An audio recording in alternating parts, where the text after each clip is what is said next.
Assalamualaikum warahmatullahi wabarakatuh. Pada kesempatan kali ini kita masih membahas tentang uji T. Jika kemarin teman kita sudah menjelaskan tentang uji T dengan satu sampel, maka kali ini saya akan menjelaskan tentang uji T dengan dua sampel. Nah, kenapa dua sampel? Karena di penelitian ini, di uji ini kita melakukan pengujian terhadap dua sampel yang berbeda. Nah, kita akan bahas nanti. Nah, untuk uji T2 sampel ini kita akan bagi menjadi beberapa kondisi ya. Kondisi ini merupakan syarat untuk kita mengambil statistik uji mana yang akan kita gunakan dalam menghitung data yang akan kita hitung nanti. Nah, kondisi yang pertama itu adalah populasi normal dan independen. Kemudian variansinya tidak diketahui dan variansinya sama. Kemudian populasinya normal. Kondisi yang kedua, populasi normal dan independen. Kemudian variansinya tidak diketahui dan variansinya tidak sama. Kemudian yang ketiga, dengan populasi normal, populasi tidak independen dan variansi tidak diketahui. Nah, kemudian saya mempunyai 3 contoh soal yang membahas tentang 3 kondisi dari yang saya jelaskan tadi. Yang pertama, kondisi yang kedua, dan kondisi yang ketiga. Nah, kita akan coba ulas salah satu contoh dari kondisi dari beberapa kondisi yang sudah saya jelaskan tadi. Coba teman-teman lihat di soal yang pertama. Nah, di sini dijelaskan seseorang ingin menunjukkan bahwa rentang waktu berlari pria itu tidak sama dengan rentang waktu berlari wanita. Nah, coba teman-teman lihat yang di bawah itu, poin yang di bawah. Jika diasumsikan bahwa sampel tadi diambil dari populasi normal yang variansinya sama tetapi tidak diketahui dengan alfa sebesar 5%. Bagaimana kesimpulan penelitian tersebut? Nah, di sini populasi normal dan variansinya tuh sama tetapi tidak diketahui. Berarti di sini kita akan menggunakan statistik uji yang pertama ya, yang ini.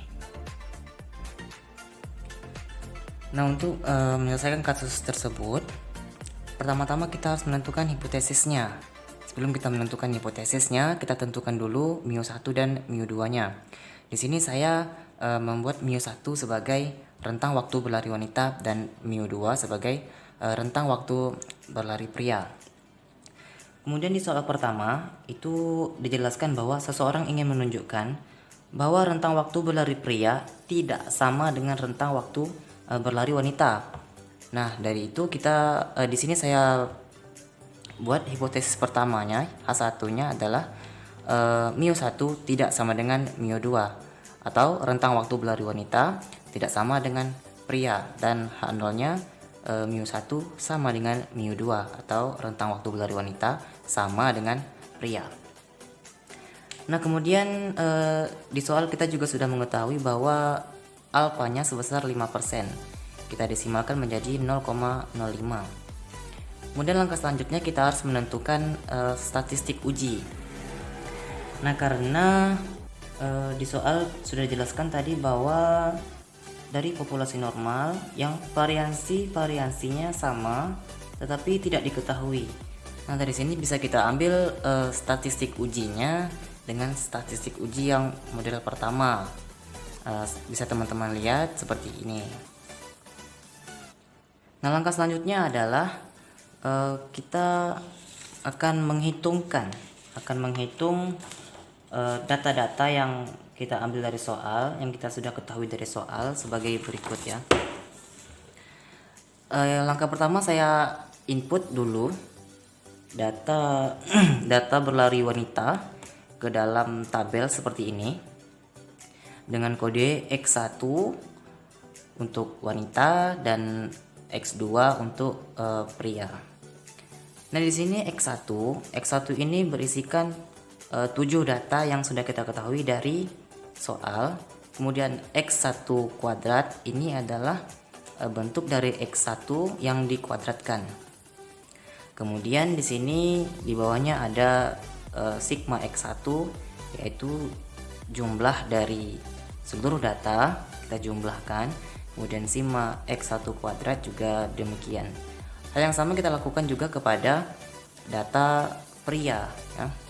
Nah, kemudian selanjutnya jika kita lihat di dalam rumus bahwa di situ ada T sama dengan X bar 1 dikurang X bar 2 dikurang D0, di situ ada SP, di situ ada N1, ada N2. Bagaimana langkah yang pertamanya? Itu kita harus mencari dulu berapa X bar satunya dan X bar 2-nya. Langkah untuk mencari X barnya adalah sigma X1 dibagi N1. Nah, sigma N1 di sini sudah kita ketahui bahwa 511. Jadi kita bikin 511 sini dibagi dengan N1. N1 itu apa? N1 itu adalah data jumlah data wanita. Jadi kita hitung di sini ya, ada 1 2 3 4 5 6 7. Jadi N1-nya ini ada 7. Kemudian hasilnya adalah 73. Kemudian sama saja jalannya dengan untuk mencari X bar 2 dengan cara yang sama. Sigma X2-nya ini ada 275. Kemudian dibagi dengan N2, N2-nya ada 1 2 3 4 5, ada 5 ya. Kemudian hasilnya adalah 55. Nah, kemudian jika kita lihat di rumus, di situ kan ada SP ya, SP. Bagaimana untuk mengetahui SP? Langkah pertamanya kita harus mencari dulu S1-nya. Harus mencari S1 dengan cara N1 dikali sigma X1 kuadrat dikurang sigma X1 dikuadratkan. Kemudian dibagi N1 kali N1 kurang 1. Nah, untuk langkahnya seperti ini. N1-nya berapa? N1-nya di sini ada, kita ketahui bahwa N1 itu adalah 7. Kemudian 7 dikali sigma X1 kuadrat itu ada 37.939 ya. 37939. Kemudian dikurang dengan sigma X1. Sigma X1 adalah 511. Nah, seperti ini. Ini kemudian dikuadratkan. Ini dalam bentuk akar, mohon maaf ya. Kemudian dibagi dengan N1 itu adalah 7. Kemudian dikalikan dengan N1 7 dikurang dengan 1. Oke. Kemudian selanjutnya di sini ada 7. 7 dikali 37.939 itu hasilnya adalah 265.573. Teman-teman bisa hitung sendiri di kalkulator. Kemudian 511 itu dikuadratkan menjadi 261.121. Kemudian kita bagikan dengan 7 dikali, ini ada 7 dikurang 1 berarti 6. Jadi kita bikin dulu 7 kali 6. Nah, kemudian selanjutnya itu angka yang ini kita kurangkan dengan angka yang di sebelahnya, itu menjadi 4.452. Kemudian dibagi dengan 7 dikali 6 itu ada 42. Kemudian kita perkecil lagi jadi 4.452 dibagi dengan 42 itu hasilnya adalah 106. Teman-teman bisa hitung sendiri di kalkulator ya jika bingung. Kemudian akar dari 106 adalah 10,29. Nah, ini baru S1-nya ya. Ini baru S1. Kemudian hal yang sama juga kita lakukan dengan pria, mencari S2. Nah, ini adalah hasil dari S2 yang sudah saya jumlahkan. Hasilnya adalah 7,5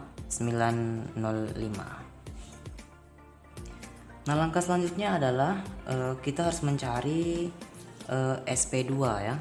SP2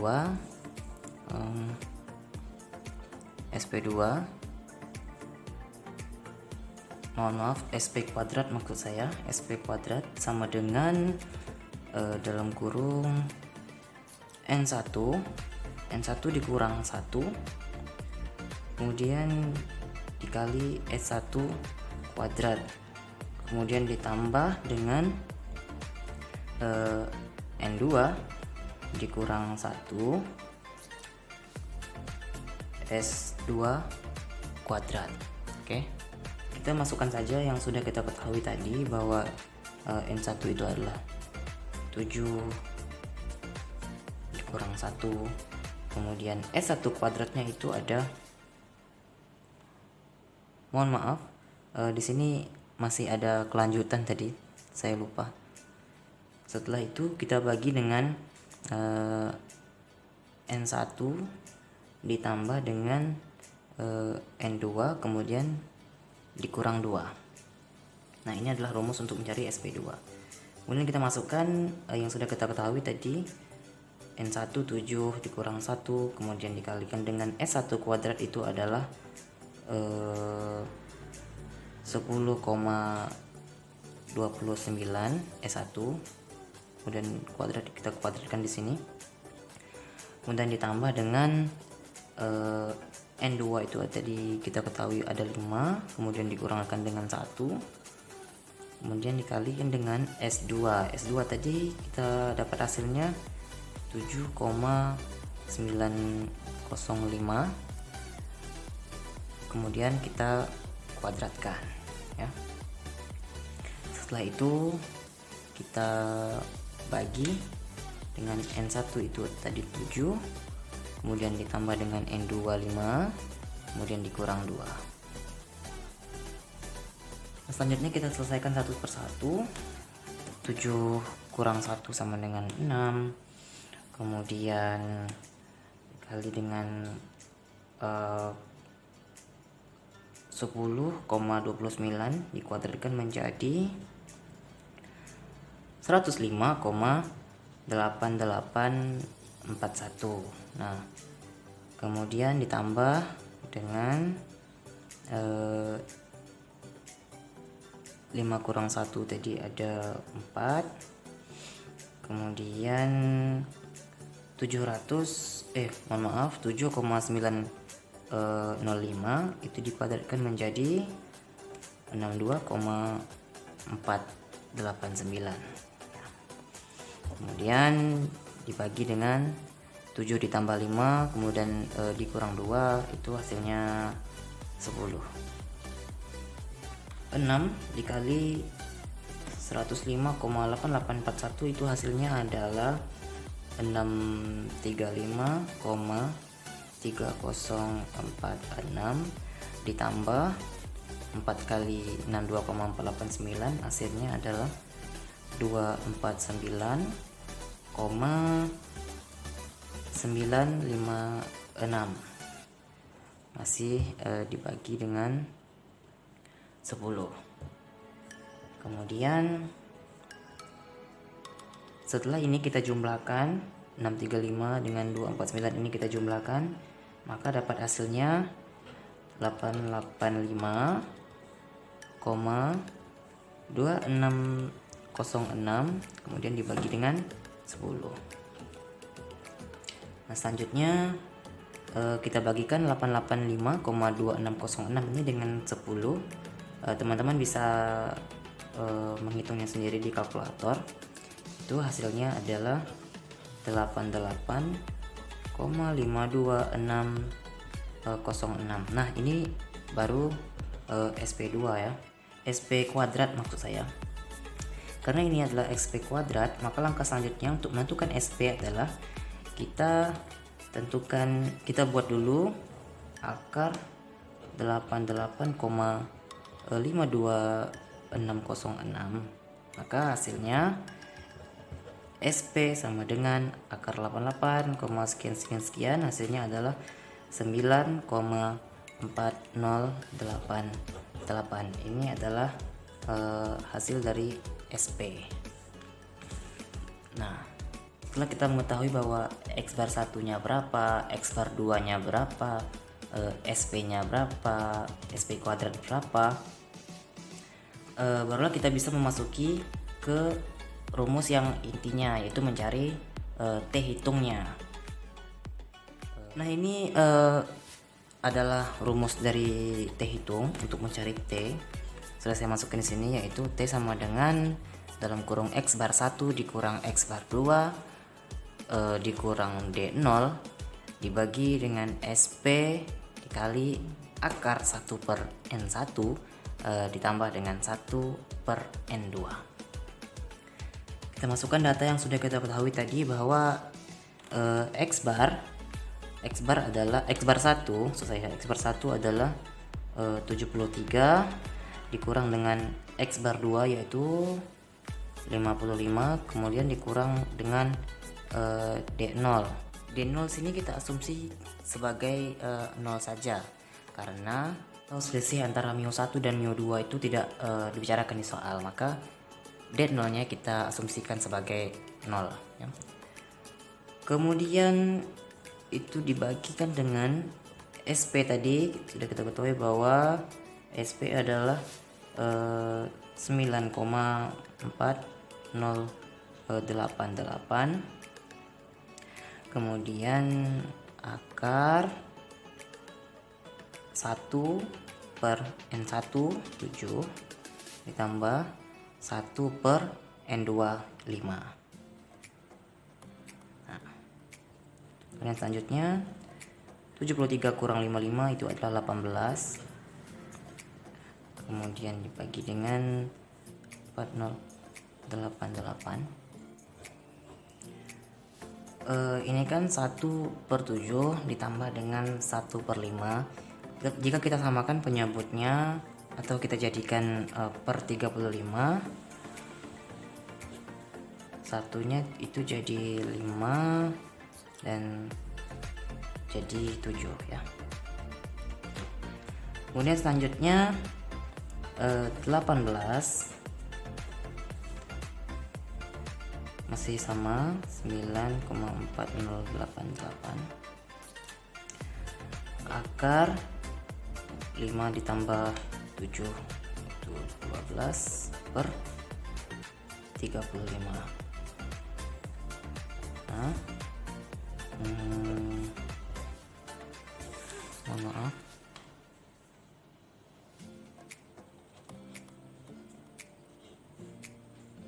Nah, di sini saya jadikan desimal menjadi 0,3428 kali ya.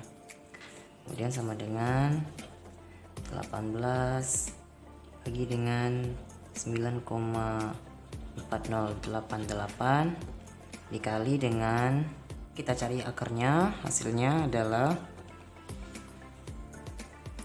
0,5855. Nah, sama dengan 18 kemudian 9,4 sekian dikalikan dengan 0,5 sekian itu hasilnya adalah 5,5088. Teman-teman bisa menghitung sendiri di kalkulator jika bingung dengan jawabannya. Kemudian 18 dibagi 5,5088 itu hasilnya adalah 3,2675.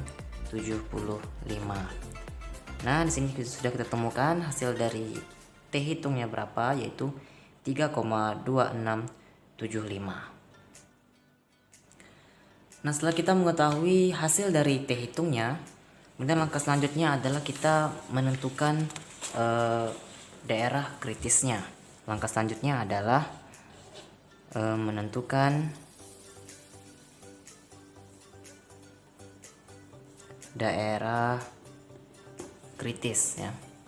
Menentukan daerah kritis. Caranya adalah T T,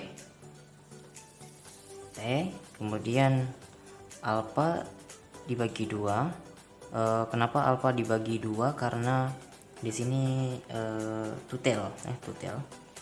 Kemudian N1 ditambah N2 dikurang 2. Nah, kemudian T alfa tadi kita ketahui adalah 0,05 dan kita bagikan dengan 2. Di sini N1 nya ada 5, N2 itu 7, kemudian dikurang 2. Itu hasilnya adalah T 0,025. Ini adalah 0,5 bagi 2 tadi, 0,025. Kemudian derajat kekuasaannya adalah 5 ditambah 7 dikurang 2 sama dengan 10. Nah, T adalah 0,025 dengan derajat kekuasaannya 10. Kita bisa lihat di tabel T. Nah, di tabel T kita cari 0,025, kemudian kita tarik ke bawah dengan 10 angka, 10 deretan. Nah, hasilnya adalah 2,228 ya. Hasilnya adalah sama dengan 2,228. Nah, selanjutnya saya membuat gambar daerah krisisnya seperti ini. Nah, dengan ketentuan DK sama dengan T. DK ini adalah daerah kritis ya. Daerah kritis sama dengan T lebih besar dari 2,228. Itu adalah hasil daerah kritis tadi, 2,228, atau T kecil dari minus 2,228. Nah, ini adalah ketentuan daerah kritisnya.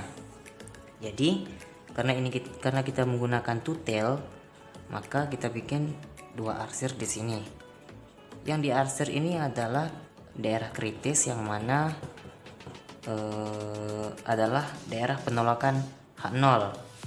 Nah, karena kita sudah menemukan T tabelnya tadi adalah 2,228, di sebelah kanan ini kita buat 2,228, dan di sebelah kiri di daerah sini itu saya buat minus 2,228. Nah, di sini kita sudah mengetahui bahwa T hitung adalah 3,2675. T hitung adalah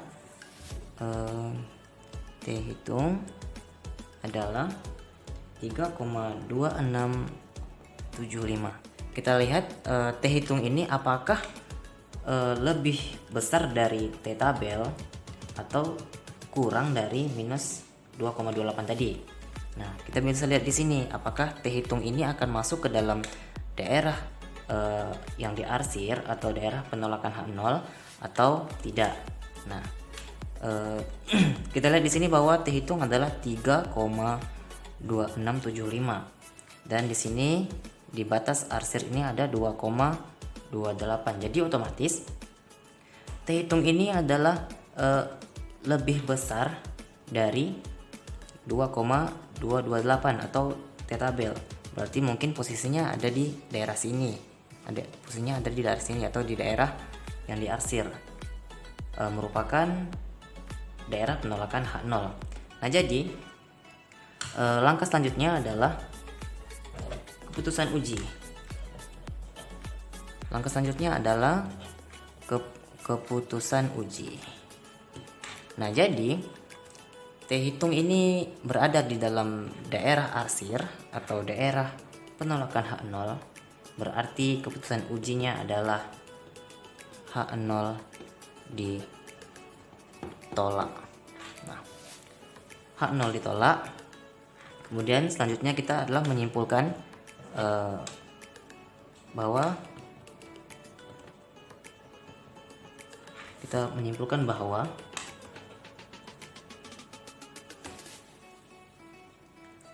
rentang waktu berlari pria